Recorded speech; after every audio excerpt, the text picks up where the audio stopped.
تو welcome back ہو گیا ناظرین. تو آج ہم آپ کے لیے بہت بڑی ایک کنٹروورسی لے کے آئے ہیں جس میں ارشاد بھٹی اور مزمل سہروری کی منصور علی خان کے ٹاک شو میں. تو آپ ہمارے ساتھ اینڈ تک رہیے گا, بہت بڑا مزے آنے والا ہے الیکشن کے بارے میں, عمران خان کے بارے میں, اور یہ جو مریم نواز نے باتیں کی ہیں کہ جیل میں معصوم تھی, ساری چیزیں. آپ ہمارے ساتھ اینڈ تک رہیے گا, انشاءاللہ آپ کو مزہ آنے والا ہے. چینل کو سبسکرائب اور لائک لازم کیجیے گا, کمنٹس لازم کیجیے گا. تو ملتے ہیں انشاءاللہ. خدا کے لیے یار کب ختم ہوگا یہ دکھ کہ آپ مجھے بتائیں کیا مریم نواز صاحبہ پہ معصوم تھیں کہ انہیں گرفتار جب کیا گیا تھا؟ کیا وہ معصوم تھیں؟ ان پر کوئی پرچہ نہیں تھا. آج آپ کہتے ہیں کہ بشرا بی بی اس لیے اندر ہیں کہ توشہ خانہ کی انہوں نے ہیر پھیر کی ہے یا کرپشن کی ہے مبینہ طور پر, تو مریم نواز صاحبہ معصوم تھیں. شہباز شریف صاحب کے خاندان والے معصوم تھے. ٹیٹیاں میں بھجواتا رہا ان کے اکاؤنٹ میں, ان کے اکاؤنٹوں میں پیسے میں بھجواتا رہا. ایک گھر سے دوسرے گھر میں بوریوں میں نوٹ میں بھجواتا رہا جو سامنے آئے. محبوب پھیری والا اور وہ جو ملک مقصود چپڑاسی اور وہ سارے میرے ملازم تھے. وہ معصوم لوگ ہیں, یہ معصوم لوگ نہیں تھے. جہانگیر ترین صاحب کے کیوں اہل و عیال تک بات پہنچی تھی؟ ذرا پرچے تو پتہ کریں. وہ جو 12 ایکڑ کا فارم ہاؤس یا جو وہ ٹرسٹ کے انڈر ہے وہ, یا باقی ساری جو شوگر کمیشن رپورٹ ہے وہ تو پڑھ لیں. ٹھیک. تیسری بات, یہ موازنہ کیسے کریں گے؟ بھٹی صاحب ایک منٹ, بھٹی صاحب سوال کرنے کی اجازت, بھٹی صاحب سوال کرنے کی اجازت, صرف سوال سر ایک منٹ. میں بات یہ ہے کہ سر اگر وہ پرچے حلال تھے تو پھر یہ پرچے بھی حلال ہیں؟ جی بالکل, یہ بھی حلال, بالکل حلال ہیں. جو پرچے ہیں, جو پرچے حلال ہیں.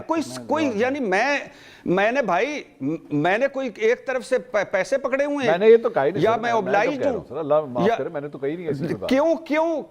کیوں میرے بھائی کیوں نہیں پرچے؟ لیکن وہ پرچے جو پرچے ہونے چاہیے, ٹھیک, جھوٹے مقدمے نہیں, بوگس مقدمے نہیں, ٹھیک ہے. اور یہ جو 300 مقدمے ہیں مثال کے طور پہ عمران خان کے, یہ پرچے ہیں اوریجنل, یہ واقعی وہ پرچے ہیں جو جس میں وہ اندر ہیں. اور آج اگر سپریڈنٹ صاحب جیل صاحب کی مرضی ہے تو یعنی وہ قانون سے کیا رابطہ علی من گنڈا پور صاحب نے رابطہ کیا اور اس کی ملاقات ہوگی؟ کیا اس ملک میں مطلب ہے کہ آئین کوئی نہیں ہے, قانون کوئی نہیں ہے, عدلیہ کوئی نہیں ہے, قیدی کوئی نہیں ہے, قیدیوں کے حقوق کوئی نہیں ہے؟ اور اگر آپ سمجھتے ہیں کہ عمران خان کو باقی قیدیوں سے زیادہ ہم نے سہولتیں دی ہوئی ہیں تو کیوں دی ہوئی ہیں بھائی؟